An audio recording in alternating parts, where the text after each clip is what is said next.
just several places that we're going to go. I'm going to do a little bit of a series still, and all the sermons throughout the week, I'm trying to figure out exactly where I'm going to go as far as series go. A few possible series, but I just don't know exactly how detailed or how long they'll go. But it's real obvious with the titles and the scriptures that I'm going to that it's the new year, because I'm in Genesis, I'm in John 1, and I'm now talking about resolutions. Okay, so 'tis a season. Maybe you've already given up on all your resolutions. Quite possible. Already behind in your Bible reading, already behind in those things. But I did want to preach a little sermon. I'm thinking about, or maybe a little series. I'm thinking about resolutions that are popular to make. Of course, some people are totally against resolutions. I mean, if you bring it up every year, you got people totally against it. I've already heard some people ask, "Are you going to make? Did you make any resolutions? Are you going to make any resolutions?" And several people I heard say, "Nope, I don't do that. I don't make any resolutions." And I get it. I think I understand why people do that, but to go to the extreme and say, like, well, you shouldn't make resolutions is a little bit different. Some people actually have that idea, but to me, it doesn't make sense. Not the Bible, but the definition of a resolution is just simply a firm determination to do something. Okay, so I'm resolved. I have a firm determination to do something. That's what a resolution is. So do people that say you shouldn't make resolutions, do they mean that, you should never make any firm decisions to do something? You should just go around life saying, well, whatever happens, happens. I'm not going to make any promises. I'm not going to make any decisions. Certainly a person could make the argument from James 4 about not making any, the Bible talks about vows and stuff like that. And somebody could take James 4. Let's go ahead and go there. James 4:13. And this isn't necessarily talking about vows, but it's about people who would make decisions without realizing that God has a right to change those decisions. And so I think that's the main idea here. But let's go ahead and read it. James 4, starting in verse 13. "Go to now, ye that say, today or tomorrow we will go into such a city and continue there a year and buy and sell and get gain. Whereas you know not what shall be on the morrow, for what is your life? It's even a vapor that appeareth for a little time and then vanisheth away. For that ye ought to say, if the Lord will, ye shall live and do this or that. But now you rejoice in your boastings. All such rejoicing is evil. Therefore to him that knoweth to do good and doeth it not, to him it is sin." So you can see where somebody might look at that and say, like, hey, you should never say, I'm going to do this year. I'm going to do that. But really what he's saying is that what you should rather say is, if the Lord allows, I'm going to do that. Which doesn't mean you have to be some super spiritual person that's never going to say anything without saying, well, if the Lord allows. You know what I mean? If the Lord allows. No, we understand what he's talking about. In our heart, we have to understand that anything that we say we're going to attempt to do or try to do is subject to change. The Apostle Paul's a good example. He intended to go to Macedonia, or he intended to go, I don't remember where he was headed, and then he got the Macedonian call. There's several times where the Holy Spirit forbid him to go to certain places, but it wasn't wrong for him to intend to do a certain thing. And, some people say they don't make resolutions, and I think there's nothing wrong with planning, and Luke, you don't have to go there, but Luke 14, Jesus talks about somebody counting the cost. They're gonna intend to build a tower. Well, they have to count the cost and figure it out and make plans. And of course, they're going to be determined to get that thing done. Or somebody goes to war, they've got to make plans and they got to have count the cost. And of course, Jesus is making the parallel. Hey, if you're going to follow me, you have to count the cost for that. But I think the implication there also is that, look, it's right to make plans. It's right to have an idea of what you're going to do. And so I think that most people, though, the problem is they've tried to make resolutions so many times, and in going into the new year, they've made the normal, common type of resolutions that we all make, and I'm going to talk about those here in a second. And then they didn't get very far. Maybe got to February or whatever, and so they said, this is a joke. I'm never going to do them, so like why even make the resolution? Well, that doesn't seem like a good idea because, of course, there's always going to be a possibility, no matter what we do, that we're not going to be able to finish it. But if you never try, if you never intend and have a firm determination, a firm decision that you're going to accomplish something, then you're probably never going to get much of anything done, because everything that's worth doing, like you have to actually make the decision to work at it and to try for it and to make it happen. And, something as simple as, and this is more of a spiritual thing, which, obviously is the better resolutions to make, but something as simple as I'm going to read my Bible through in a year. What a blessing to see Jalissa just so excited about the first year she's able to read that through. A lot of people, somebody might say, that's only the first time you did it. You'd be surprised how many Christians have never read their Bible through. Some in this room I know read it through every year and been multiple times. And so maybe you don't remember what that's like, but the first time somebody committed themselves to do that and they stuck with the plan, maybe they got behind a little bit, but they said, at the beginning of the year, I decided I was going to stick with this. And so I'm going to get caught up and I'm going to get back. It's worth making the effort to do that. Okay. But I think the biggest problem when it comes to making resolutions has more to do with why we make the resolutions and what it is that our goals are. Why do we do it? Why do we want to do those certain things? And let me give you a little list of the most common resolutions.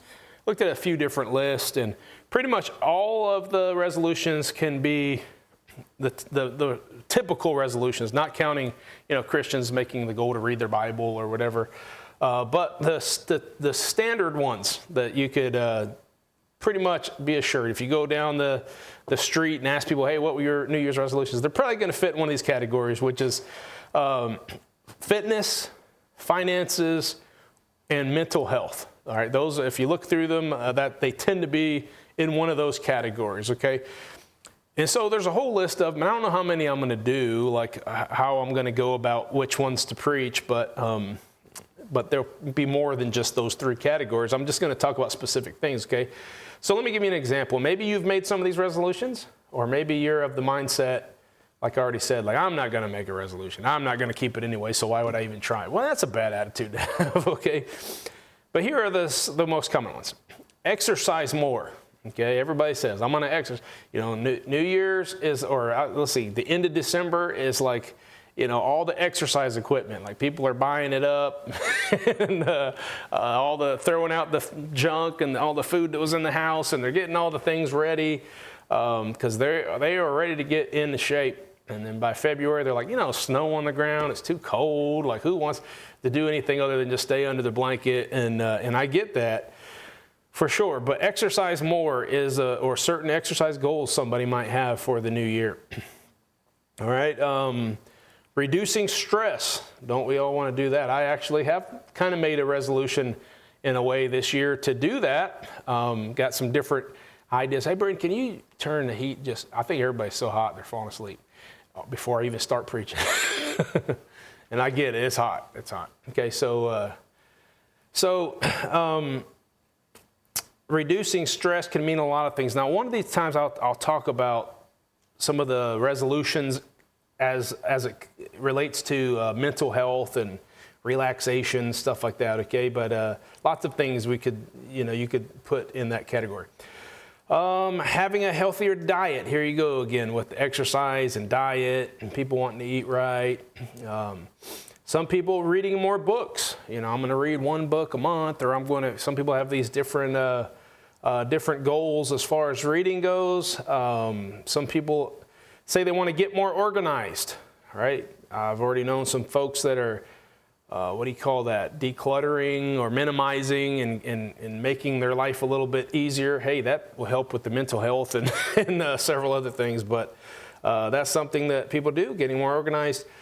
Actually, this seems to be a popular one this year. A lot of people, or the last couple years, a lot of people have decided to quit drinking alcohol or to drink less alcohol. That doesn't apply to anybody in here, I don't think. But that is a good one for people in the world to make, because certainly they can see how it affects their life, and it costs a lot of money, and they're not sober and make bad decisions and all that kind of stuff. And so that's a popular one, thankfully, the last couple of years, it seems like.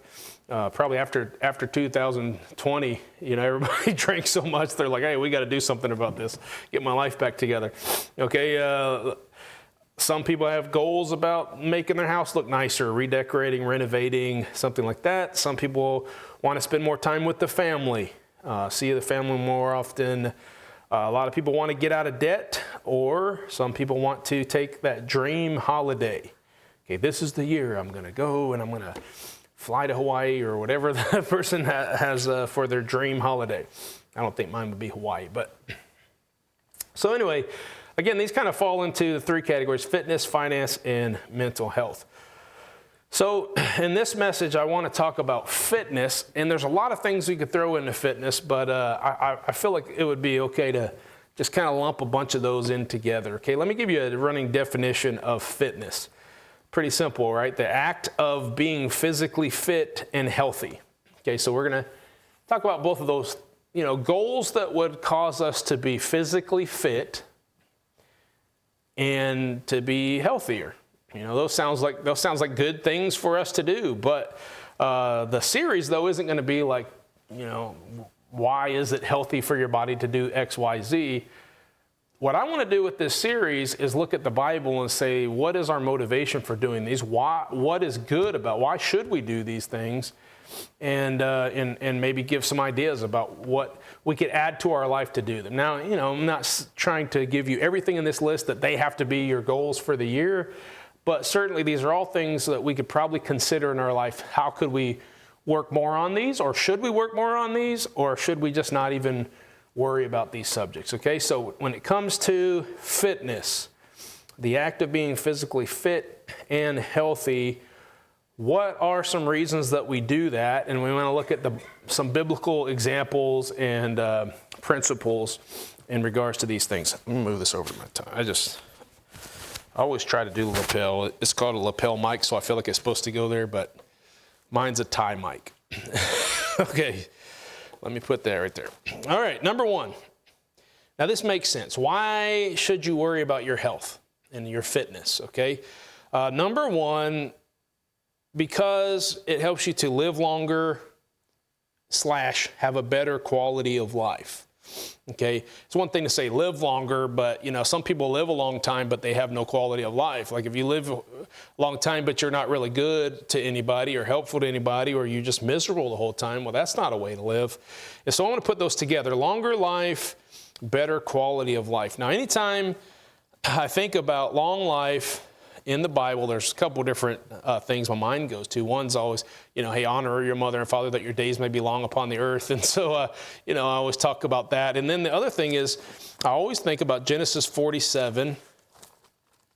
And so let's go ahead and go there and be reminded about this verse where Jacob goes into not Exodus, he goes into Egypt, and he's being spared his life. He's going to Egypt so that he can survive because of this great famine and everything. But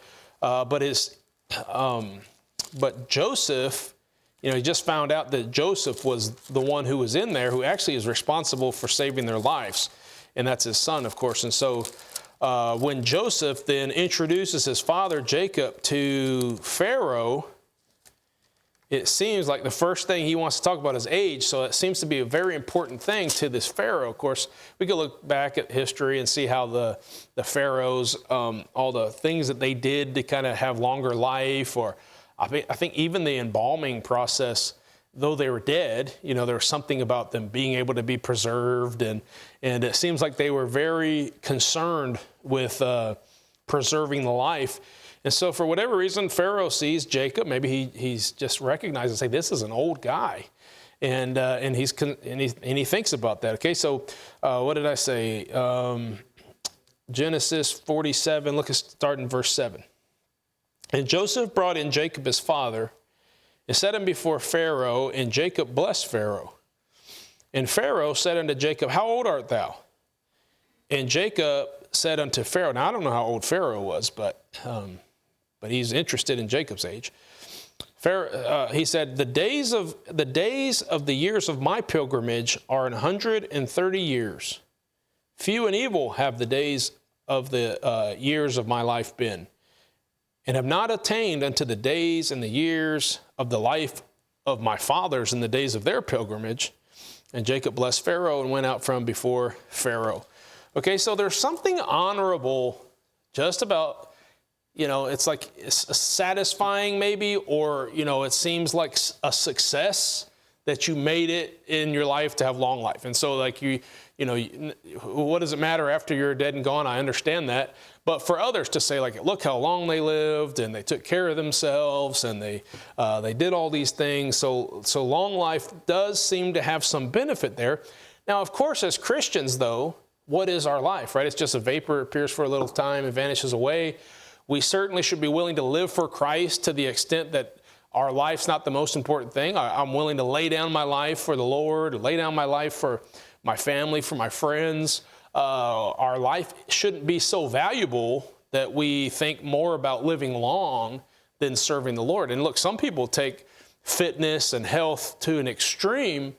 And what's funny is how many, not funny, but what's interesting about that is how many times you hear somebody who's super healthy and they're runners and they eat right and they do all the things right, and then they die at a young age of a heart attack or something like that. And so we just don't know. And we certainly should leave it in God's hands and not, try to beat God or something like that. But at the same time, it's worth shooting for long life and healthy life, that we can actually enjoy one another and be profitable one for another. Look at Philippians chapter 1.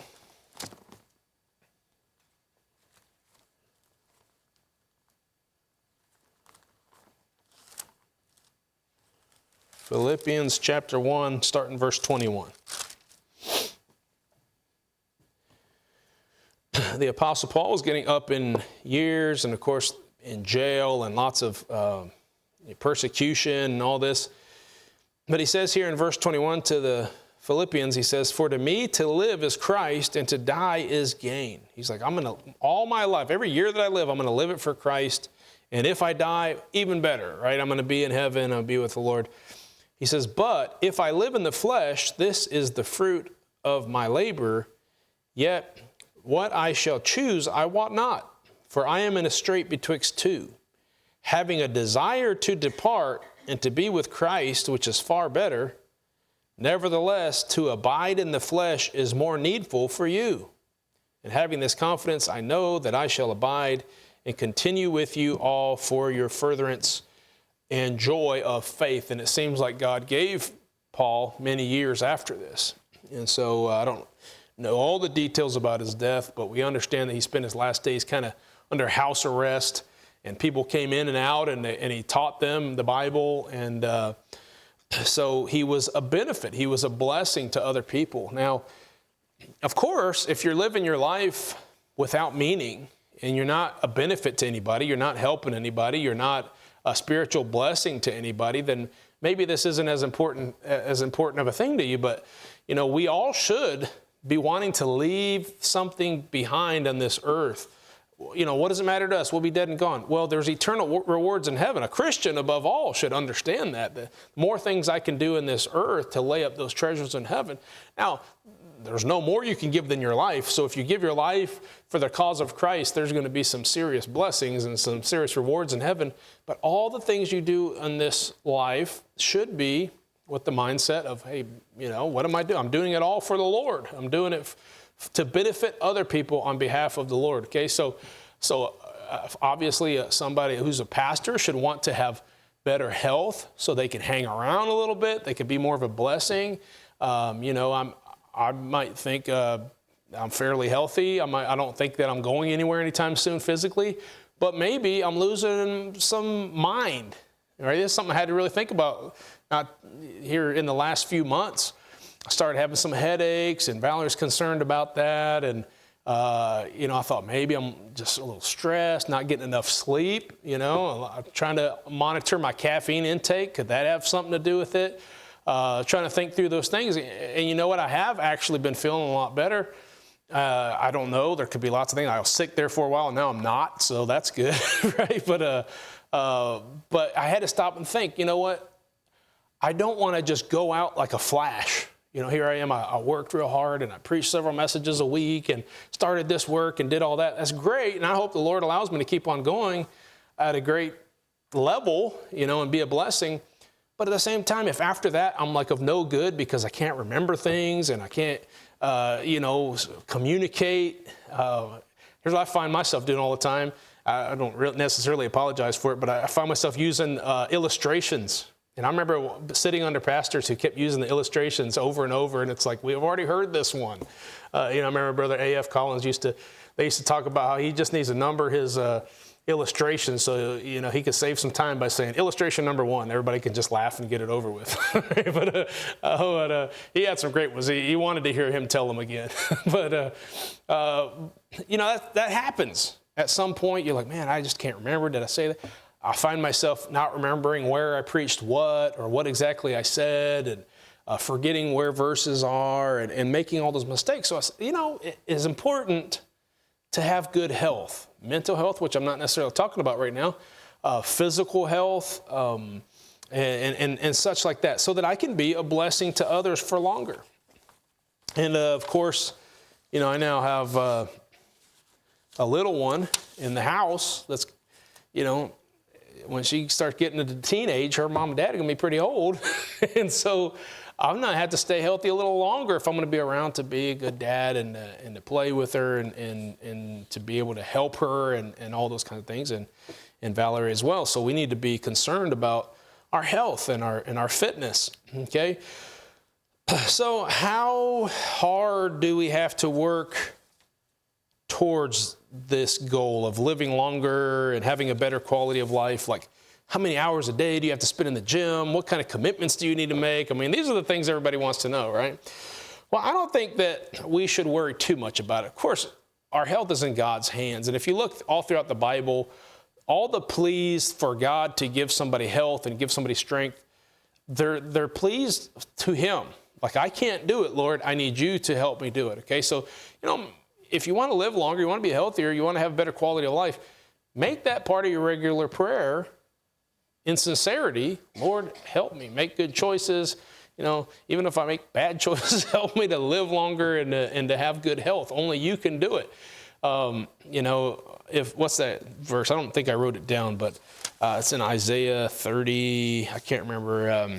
But they that wait upon the Lord shall renew their strength, shall mount up with wings as eagles. They shall run and not be weary. They shall walk and not faint. So this idea of waiting on the Lord, serving the Lord, and praying, that He'll help you to be able to have the strength to do what you want to do, that's important. Okay, but He doesn't want you to just live recklessly and not care, just eat like garbage and never exercise and all those kinds of things, and then just turn to Him and say, Lord, help me. No, try to do it. We should make goals. We should make attempts to help better our health. And, what are they? I don't know. Sometimes we fall into like old wives' tales, that maybe aren't necessarily true. Sometimes there's some truth behind them. Sometimes we do what the doctor tells us to do. Sometimes it's good for us. Sometimes it's bad for us.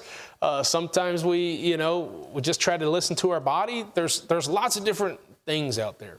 Valerie was inspired here a while back to eat an apple a day. The old an apple a day keeps the doctor away. That's not why she did it, but you know what? It did help her with some things that she was struggling with to get that fiber and to get the vitamins that are in there and different things. And it's an attempt to get some good things that your body responds to well, and they're good for you. Now, we all know this. Many of us don't like to exercise, and for sure, we don't all need to go out there and try to run marathons and try to do all this kind of stuff. But there's a principle that everybody knows. Okay, if you're going to keep your heart strong, just like any muscle, it needs to be worked. Okay, when we went to go visit Brother E.S. yesterday, he's been laying down for a little while, and they said, hey, we got to get you up and we got to get you walking. Now, I don't know what they were getting ready to do, where they were getting ready to go, but I'm like, well, yeah, you know what? They should be doing that with people. They should be doing that at the nursing homes as well, because if they just sit around all day, that's not going to help their health at all. They've got to get up. That heart has got to, now you don't want to overdo it, but it's got to be working at a pace that's going to strengthen that heart. So we all need to remember that, you know. Nowadays it's kind of popular. A lot of people have something that will track your steps, right? I can't remember what it's called, pedometer, okay? Got it on your cell phones now. They got little watches. They got little things you can click. You buy them cheap at Walmart, just click them on your belt and it monitors your steps. Hey, I think that's great because people are trying to, you know, remind themselves, hey, especially if you're sitting around a desk all day or something like that, you need to get out there and get that heart rate going. Try to walk at a brisk pace. You know, don't hurt yourself, but get it going even when it feels a little bit uncomfortable. Not too uncomfortable, but a little bit uncomfortable because that's going to strengthen that heart. And we know that. That's an obvious thing that we can decide to do. I'm going to get a little extra. I'm going to move a little bit more this year. It's good for you.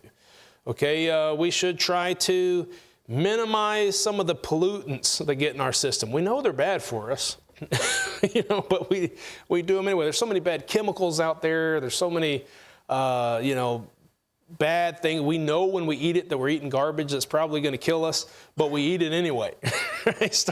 Eliminate some of those things because they're not going to help your health. And we want to live longer. We want to have a better quality of life, not just because we're selfish, because it should be our desire to be with the Lord, but because there's people on this earth who want our help, and we want to be able to be a blessing to other people and to live a little longer. Okay, and then of course there's lots of things I could say, but try to get some of that bad stuff out of your diet and not breathing in things that you shouldn't be breathing in. Obviously not smoking or doing anything like that that's going to, you know, mess up your lungs. That's proven. Now, everybody knows that that's bad for you. Get a lot of good foods that are rich in nutrients, you know, and stay hydrated. Those are just the key things. In fact, when you go to the hospital, first thing they do is, you're low on water, and they want to put a whole bunch of water in you. I've never met anybody that went to the hospital that wasn't dehydrated and had to have bags of water, you know. So, you know, I think there's something to that. All the specialists say it, you know, we're all lacking a certain amount of water in our diet, you know, or fluids.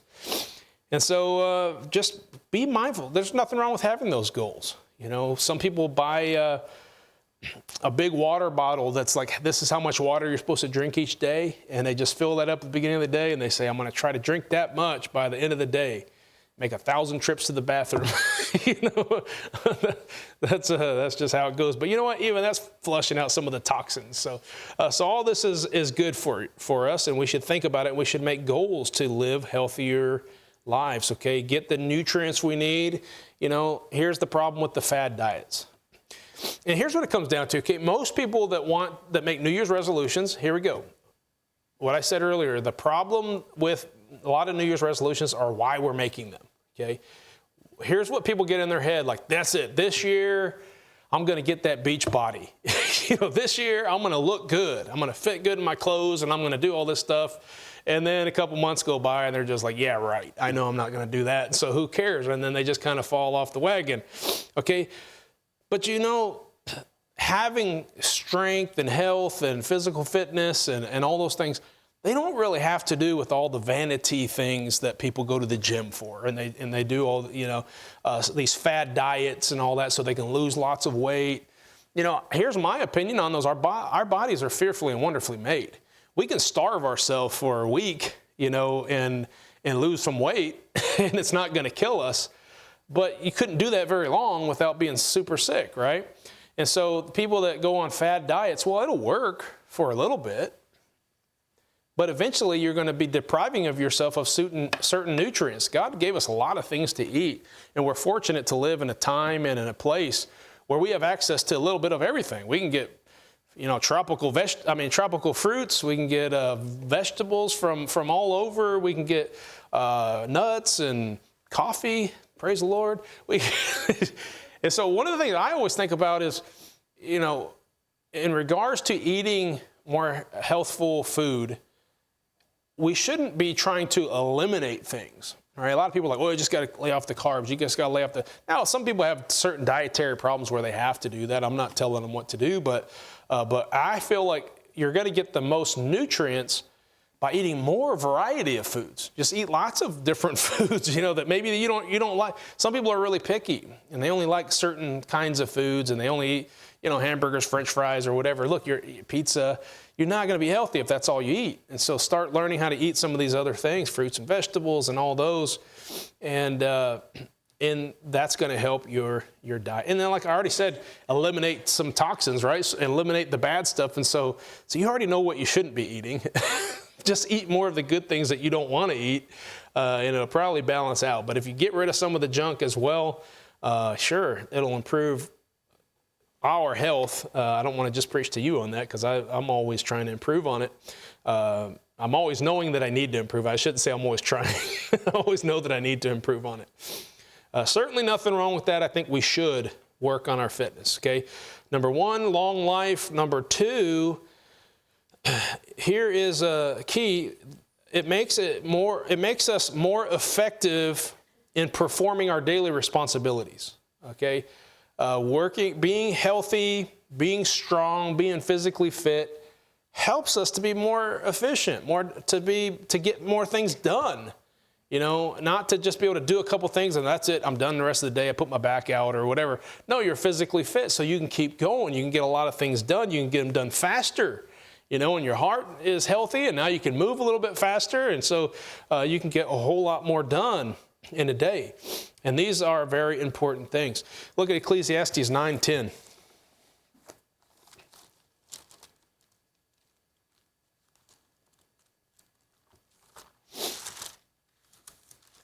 Ecclesiastes 9, verse 10. Whatsoever thy hand findeth to do, do it with all thy might, for there is no work, nor device, nor knowledge, nor wisdom in the grave where thou goest. Okay? Now somebody could look at that, and it's true. This is Solomon when he is kind of in the flesh, thinking about the things that are under the sun, which means he's not thinking about heavenly things, spiritual things. At the end, he does, obviously. So all throughout this book, he's still giving good advice, and it does come down to serving the Lord. But, from a human standpoint, you could say, like, well, you might as well go after it and just do everything with all your might and just do the best that you can because, when you die, it's all over. Okay, that's true, but let's compare that to 1 Corinthians 10.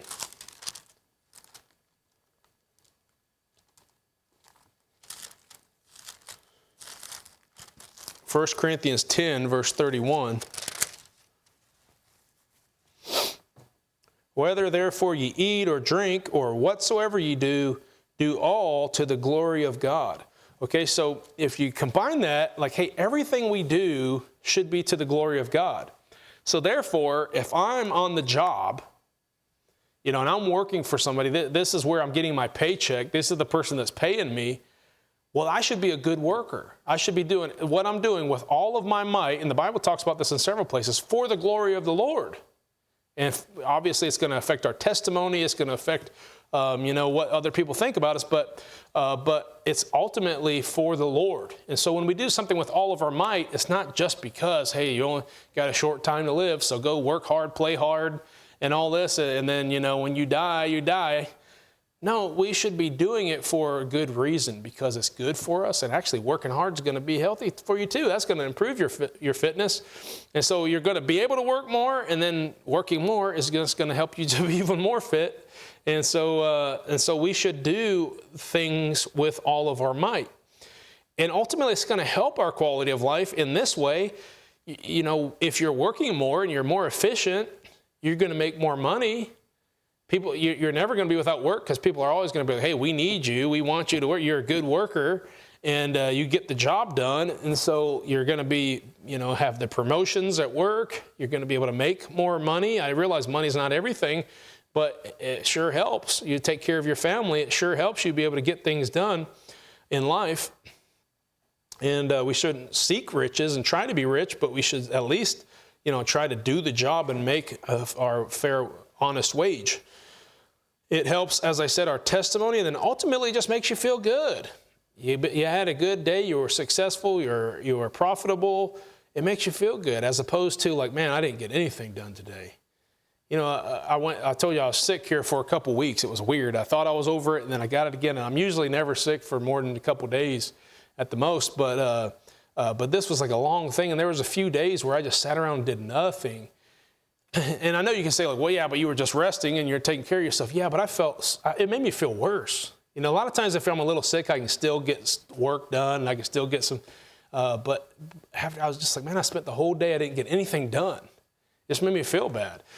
When we accomplish a lot, it makes you feel good. Like I got a lot done. And so, you know, improving our health just so that we can get more done and we can be better workers, it's good. It's good for us. So how do we do that? Okay, how do we work in such a way that we are more effective in performing our daily responsibilities? Okay, so here's the thing. Most people, their fitness goals are, I want big biceps, I want big pecs. All right, I'm thinking from a guy. I'm talking to mostly ladies, but I want all these things, kind of vanity muscles, okay? I want a six-pack. Yeah, I gave up on that a long time ago. And so, you know, we think about these kind of things. Ladies, you know, well, I want to get in shape. I want to look good in my, you know, on this outfit, or, you know, I was going to say swimming trunks, but you shouldn't ever be swimming like that anyway. I want to, you know, they have these certain things that they want to do, but you know what?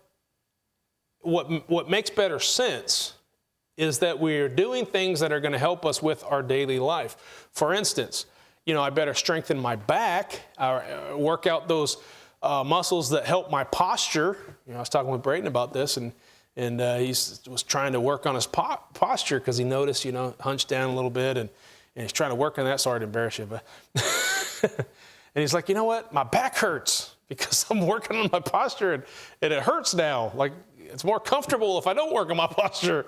Yeah, but eventually you get stronger, and then you got your posture, and then now if you got better posture, then other things aren't going to hurt. And so, you know, those are things to keep in mind.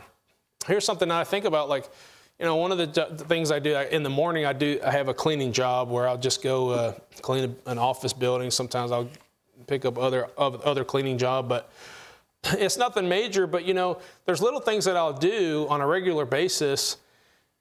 And let's say, you know, I remember one time specifically, I grabbed I was trying to grab the trash, okay, out of the trash can. You know how it gets the suction, and sometimes you can't. And I was like, I don't think I pulled something, but it was like I was doing that, and I was just like, oh man, that really hurt. And I know, getting old, right? It's just inevitable. But what I was thinking is like, well then, you know, if this is the type of movement that I do on a regular basis, and if my arm's not strong enough to do that, that's probably the muscle I should be working on. Does that make sense? Okay, so if you're like, hey, you know, man, I'm not even flexible enough to bend over and pick up, you know, stuff on the floor whenever I'm doing my housework or something like that. I'm not able to bend over and tie my shoe. Well, then that's probably affecting your regular daily activities and responsibilities. So maybe that's the kind of motion that you need to work on, right? You can get with a personal trainer or somebody who's kind of expert in that if you don't know what to do. But, you know, maybe just bend over, pick something off the floor, stand up, put it back down, stand up, put it back down. And then, you know, if you do that regularly without hurting yourself, just kind of build up to doing it more times, those are the kind of things that will help you to be able to do your daily work. Okay, and so, but I wanted to bring this up. The Bible says over and over, if you look up strength, right, strengthening and all that kind of stuff, it almost always says strengthen my hands or strengthen my arms to do the work, okay?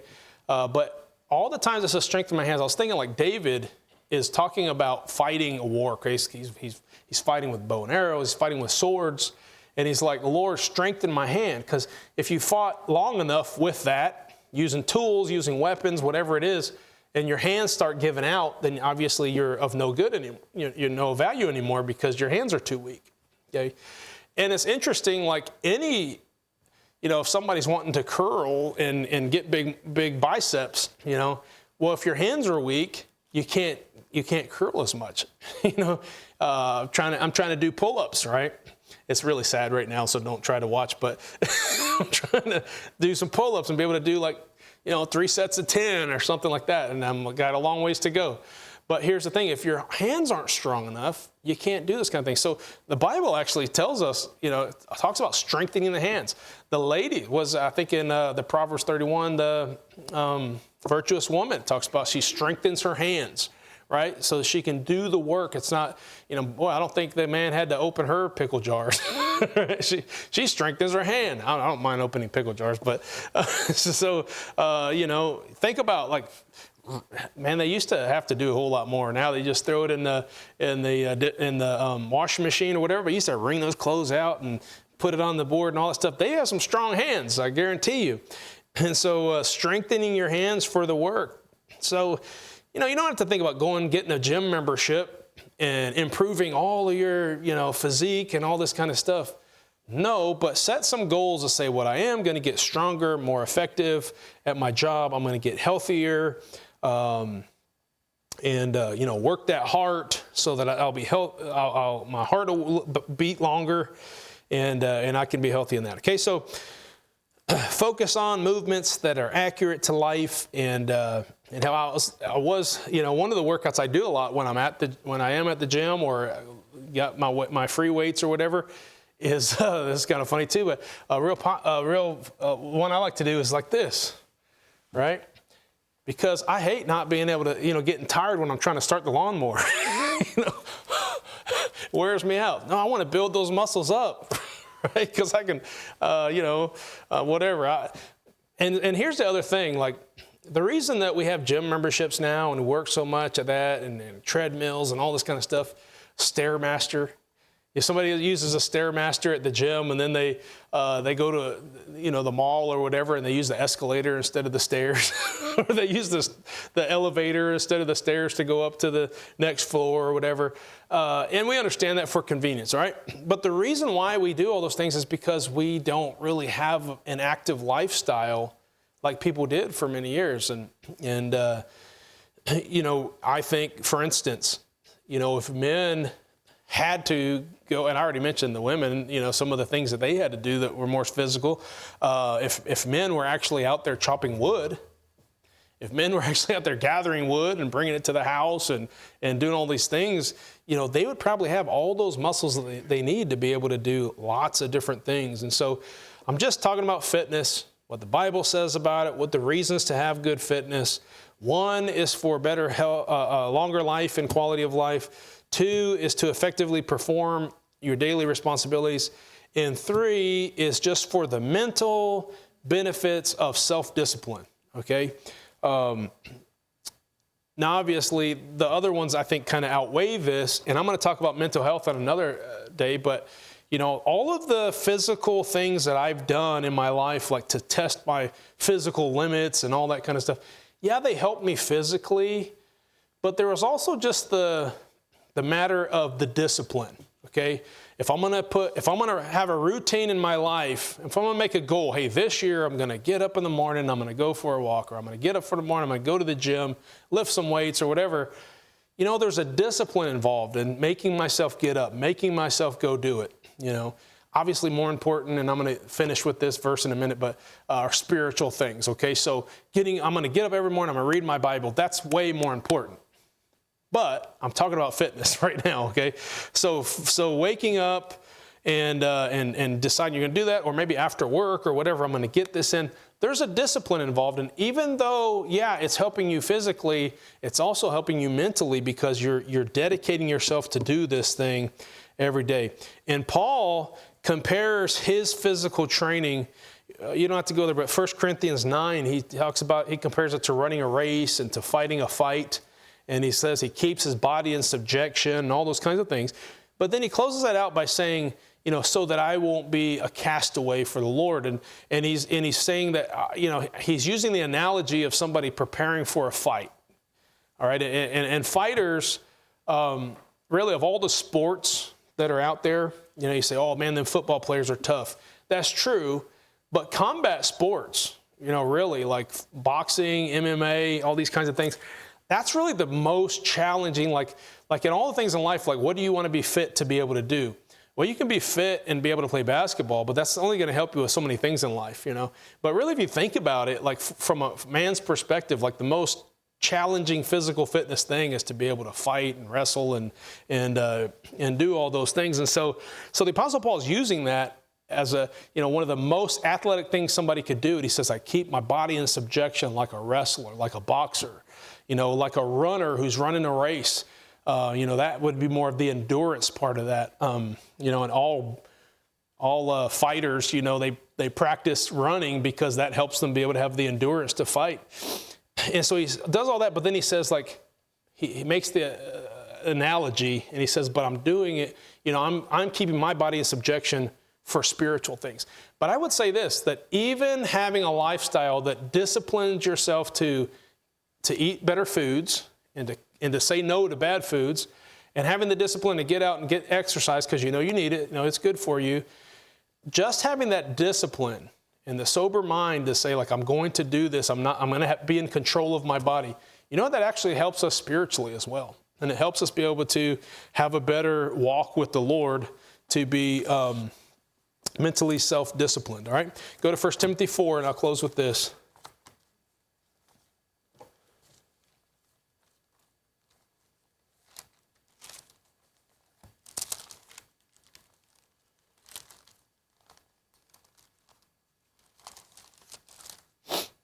First Timothy 4, verse 8.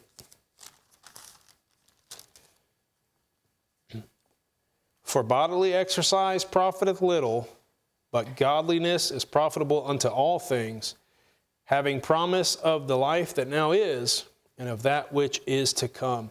So, I do believe that it's important to work on our health, our fitness, all these things, our strength, strengthening ourselves. But ultimately, like I said at the beginning, all of those things are in God's hands. He can give us strength. He can give us health and all those. And so it is good. It is right to have a plan and to be prepared to say, I'm going to discipline myself to get in better shape, get physically fit, get healthy. It's right to do that.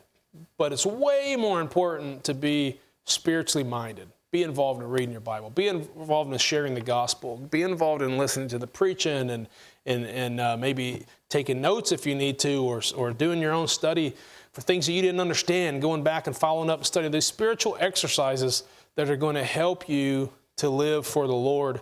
It's got far better consequences than these physical things. But that's not to say that making goals for these physical things aren't important, because they are.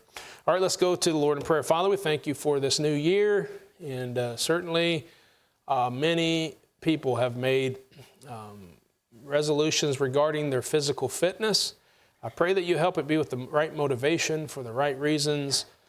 First and foremost, to honor you, as we should do all things for your glory, and I pray that you would help us to keep that in perspective in all that we do. And then also, Lord, just that we would do our part, contribute. Of course, we know ultimately we have to lean on you for it, but to contribute to our good health and long life and all these things, should you allow us to have those.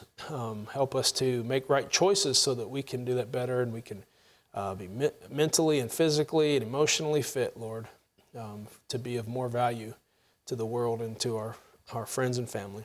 I pray that you allow us to do that. In Jesus' name, amen.